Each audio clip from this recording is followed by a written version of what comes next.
Assalamualaikum warahmatullahi wabarakatuh.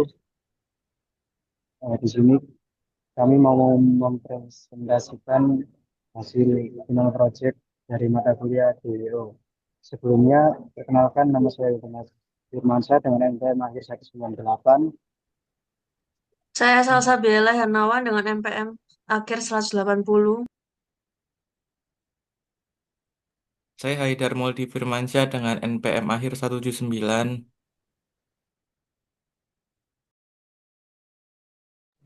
Saya Helawati Arismadita dengan NPM akhir 208. Saya Muhammad Usama Zaki dengan NPM akhir 205.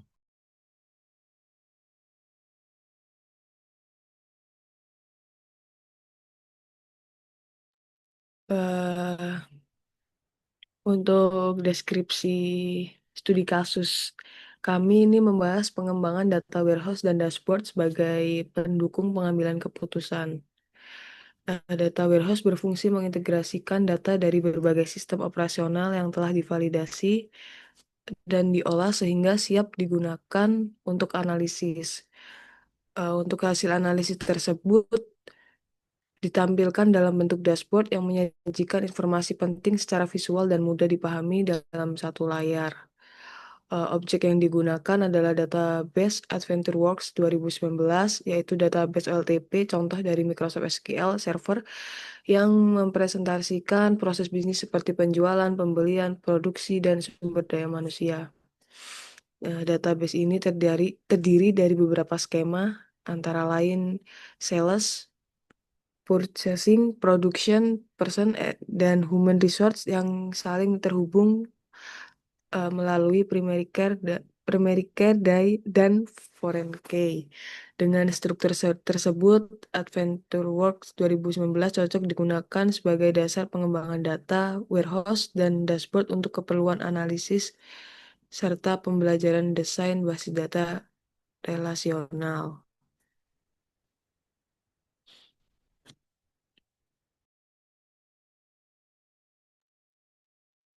Selanjutnya ada metodologi.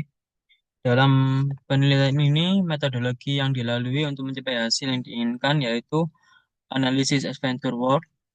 Ya, itu adalah sebuah kasus bisnis dan database sebagai alat pedagogikal untuk menyediakan banyak peluang pembelajaran yang aktif kepada siswa. Di database yang lebih advance, business intelligence, dan application development class. Pada proses ini, penelitian dilakukan dengan menganalisis OLTP dan ERD yang ada pada Adventure Work. Yang selanjutnya ada star skema model. Ini digunakan untuk menyederhanakan skema yang tersedia dengan melakukan join antar tabel dimensi atau tabel fakta. Selanjutnya ada perancangan data warehouse, merupakan sistem yang mengumpulkan data, menyimpan data, dan menganalisis data dari berbagai sumber. Selanjutnya ada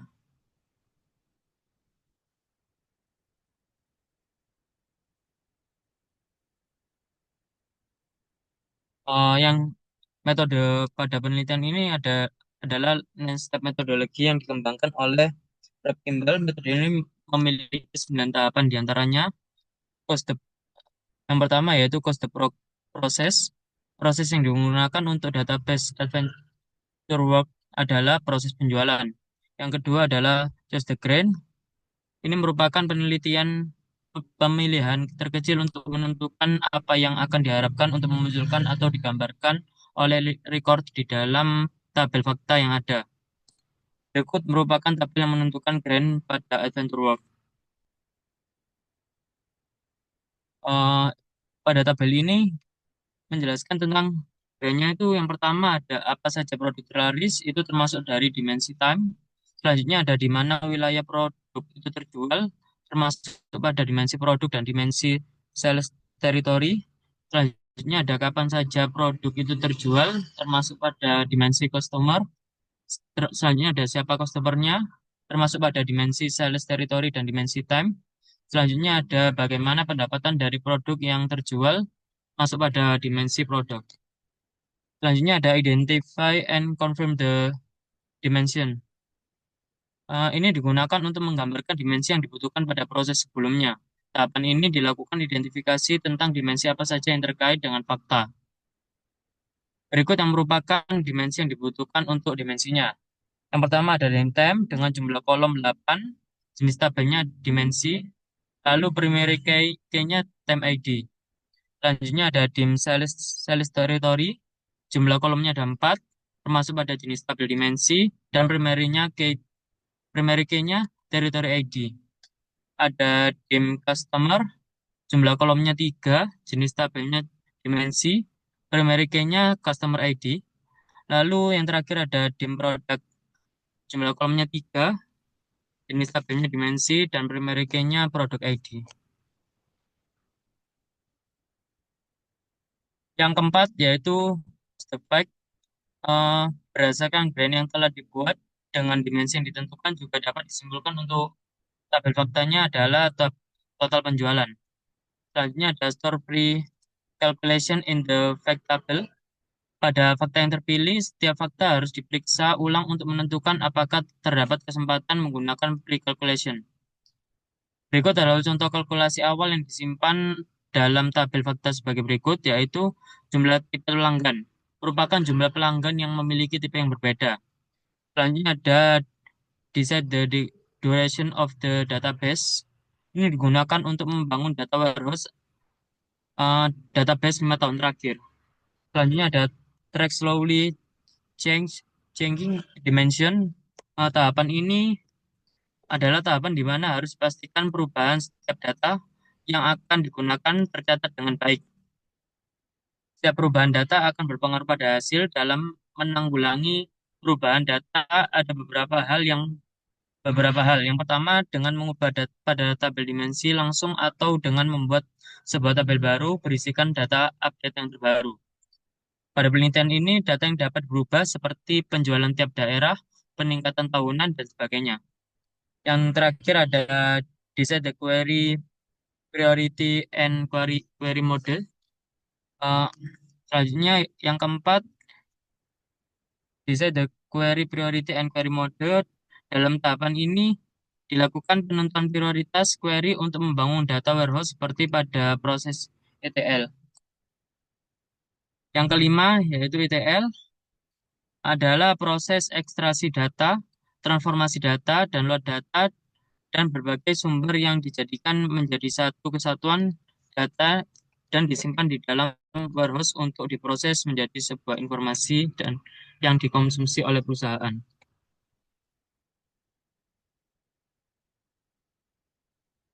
Lanjut. Selanjutnya yang keenam adalah OLAP atau Online Analytical Processing. Jadi OLAP itu merupakan suatu perangkat yang bisa memunculkan visualisasi multidimensi untuk sejumlah data yang memungkinkan untuk dianalisis informasinya untuk mempercepat analisis. Informasi yang dapat ditampilkan berupa cube yang terdiri dari kategori deskriptif atau dimensi dan measure. Yang terakhir adalah implementasi dari dashboard.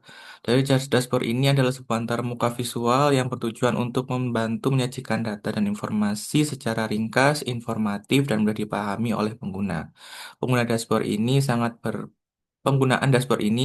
berperan penting dalam proses bisnis sebuah perusahaan. Terlebih lagi, penggunaan dashboard di data warehouse sangat krusial untuk menentukan pengambilan keputusan. Selanjutnya adalah pelaksanaan yang akan dilanjutkan oleh kawan saya.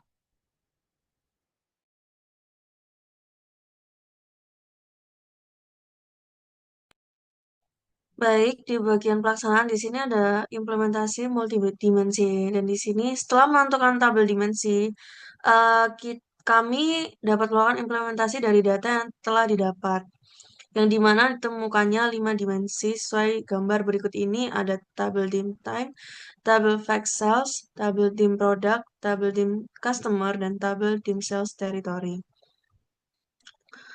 Selanjutnya saya akan mengimplementasikan dashboard yang sudah kami buat sesuai dengan database AdventureWorks. Di sini kita buka localhost lalu ke bagian oke. Di sini login terlebih dahulu.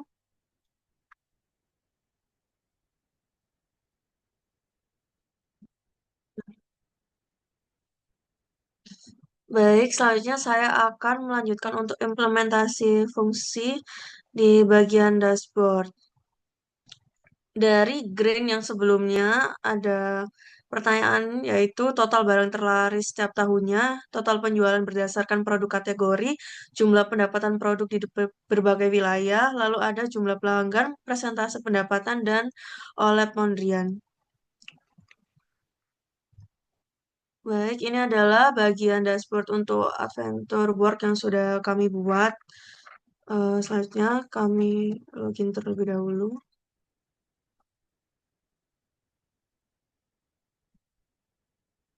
Baik, berikut adalah pelaksanaan dari kebutuhan yang dianalisis. Ini adalah halaman utama. Selanjutnya ada data barang terlaris. From ini menampilkan grafik dari nama produk yang terlaris beserta jumlahnya. Selanjutnya ada form data penjualan setiap kategori. Ini dihitungnya per bulan, ada beberapa data yang sudah kami olah. Form selanjutnya yaitu data penjualan, data pendapatan toko. Untuk form ini menampilkan grafik batang horizontal dari data pendapatan setiap wilayah berdasarkan total pendapatan dalam satuan dolar. Selanjutnya, form data jumlah pelanggan setiap kategori atau data jumlah customer dari setiap kategori. Form ini menampilkan grafik batang vertikal dari data jumlah customer dalam satuan orang untuk setiap kategori produk yang diurutkan dari jumlah kategori tertinggi ke terendah.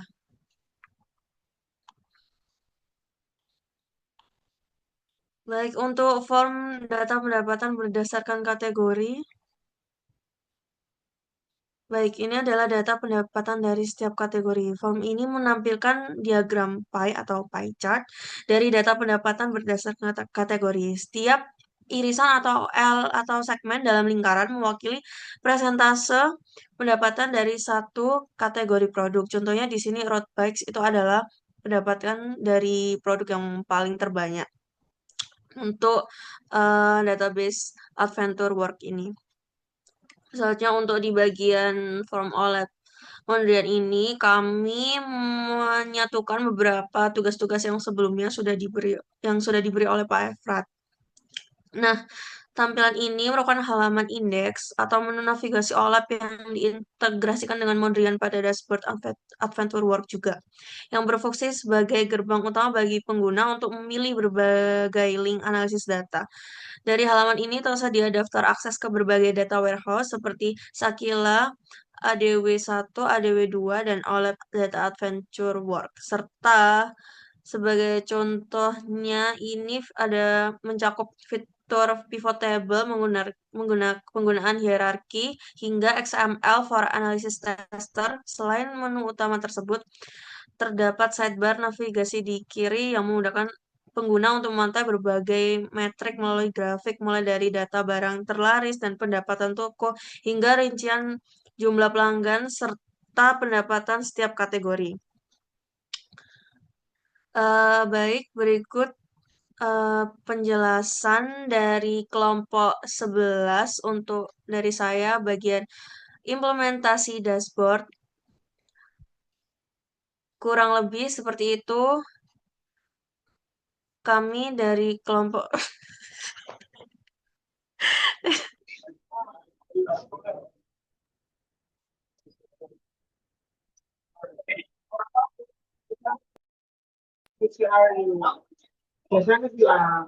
Sekian presentasi dan implementasi dashboard dari kelompok kami. Apabila ada kurangnya, mohon maaf. Wassalamualaikum warahmatullahi wabarakatuh. Waalaikumsalam. Waalaikumsalam. Wabarakatuh. Tidak stop. Oke, aman.